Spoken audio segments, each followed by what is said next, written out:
세계 자전거 여행자 이성호입니다. 오늘은 자전거 여행의 장단점을 한번 얘기해 보겠습니다. 우선 자전거 여행은 첫째, 자유로운 영혼에 딱 맞는 여행 방식입니다. 그러니까 자전거에 텐트, 그 다음에 식사 도구, 모든 걸 가지고 다니기 때문에 언제 어디서나 잘 수 있고 어디에서나 조리를 해 먹을 수 있죠.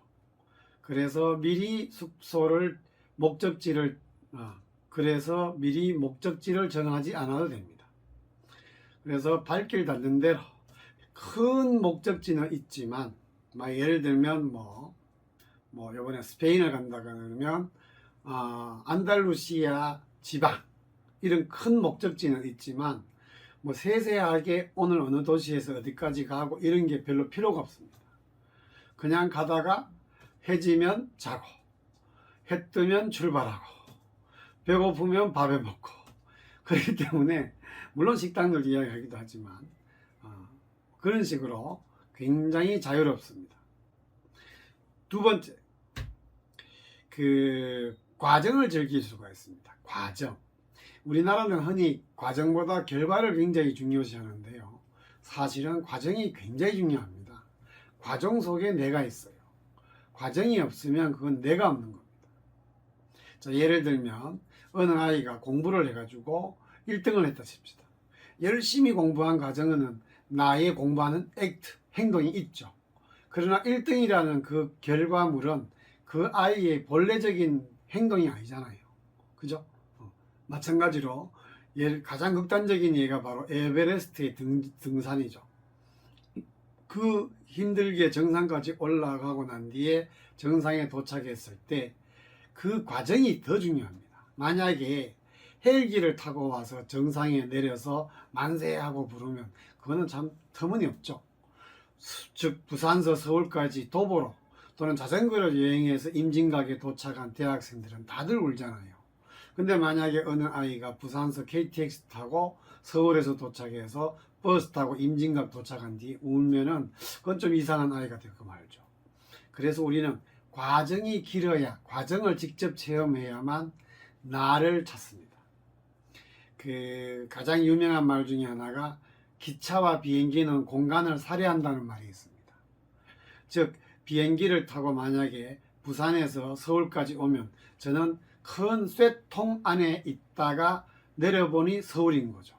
그러나 자전거나 도보 여행은 그 과정을 놓치지 않습니다. 세 번째, 도착지에 도착해서 도시 내에서의 이동도 매우 수월합니다. 그죠?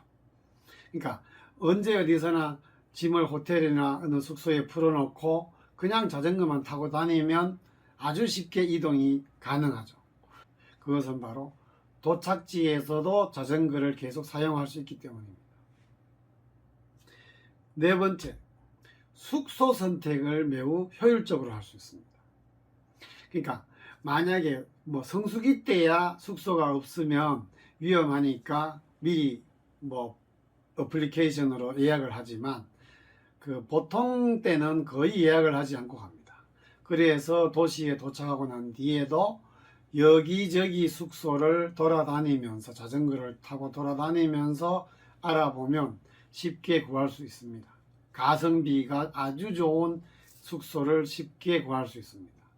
그러다가 정 안 되면 그 도시 안에서는 텐트를 칠 수 없지만 도시에서 한 몇 킬로만 바깥으로 나가면 텐트 칠 만한 곳이 반드시 있습니다. 자, 그 다음 다섯 번째, 아름다운 경치를 더욱 극대화해서 감동할 수 있습니다. 우리가 어떤 장소를 도착했을 때 그냥 이렇게 쉽게 도착했을 때보다도 아주 힘든 과정을 거쳐서 도착하면은 그 경치는 더더욱 멋있습니다. 모든 것이 마찬가지입니다. No pain, no gain. 이 말은 정말 진리입니다. 이런 말이 있죠. 사이클러들이 자주 가는 식당, 산악자전거 동호회가 추천하는 식당은 가지 마라. 맛이 없는 집이다 라는 말이 있습니다. 그와 마찬가지로 우리는 아름다운 경치, 맛있는 음식 이런 것들이 자전거 여행을 통해서 체험하면은 거의 2배 가까이 감동이 옵니다. 여섯째, 건강에 매우 유익합니다. 자전거 여행을 하면은 하루에 거의 6시간, 7시간씩 자전거를 타기 때문에 정말 운동량이 많아서 매우 몸이 건강해집니다. 일곱 번째, 이건 저 개인의 장점인데, 요즘 세계 어느 나라, 어느 도시에 가더라도, 대도시에 가면은 한국 식품점이 반드시 있습니다. 없으면 중국인들이 운영하는 아시안 푸드 마켓이 있습니다. 거기에 가면은 김치, 고추장, 고춧가루, 한식 재료가 굉장히 많습니다. 그걸 가지고 다니면서 누구나 해외 나가면 한국 음식이 그립잖아요. 그리고 요즘은 김치가 통조림으로 아주 잘 나오는데 그거 맛있습니다. 맛 있습니다. 그걸로 김치찌개를 끓여 먹고 이러면 한식에 대한 그리움이 거의 없어집니다. 그다음 5성급 호텔보다 더 뷰가 좋은 장소에 텐트를 치면 황홀한 밤을 보낼 수 있습니다. 그러니까 거의 뭐 사람 하나 누울 정도의 공간만 있으면 되니까 아주 가파른 절벽 바로 앞이라든지 아니면 산에서 이렇게 운해가 보인다든지 이런 곳에 텐트를 치고 또는 텐트를 치면 이런 곳에 텐트를 치면 아름답기 그지없습니다. 그 다음에 운이 좋으면 그 텐트 전실에 누워서 밤하늘의 별들과 함께 잠을 잘 수 있습니다. 그리고 또 한 가지, 아무도 없는 숲속, 아무도 없는 해안가 절벽 위 이런 곳에서는 음악을 마음껏 크게 들을 수 있습니다. 그러나 호텔에서는 그거는 불가능합니다. 그죠? 자, 단점. 솔직히 단점은 그렇게 많지는 않습니다. 그러나 단점을 꼽자면, 첫째, 자전거가 고장이 났을 때 굉장히 힘듭니다. 벙커가 난다든지 아니면 체인이 끊어진다든지 또는 저는 특수한 자전거라서 만약에 심각한 문제가 생기면 자전거 여행을 포기해야 되는 순간도 옵니다. 두 번째, 여행 친구를 만나기가 조금 어렵습니다. 일반 배낭객들은 루트가 같으면 비슷비슷하면은 대부분 사람들이 게스트하우스에서 자주 만나게 됩니다. 요번에 까미노 산티아고 델 노르테를 다른 사람들은 도보로 갔는데 저는 자전거로 갔기 때문에 그 팀들과 저는 거의 따로 놀았습니다. 왜냐하면 그들은 이미 10일, 20일 동안 상당히 오랜 기간 동안 친구가 돼 있더라고요.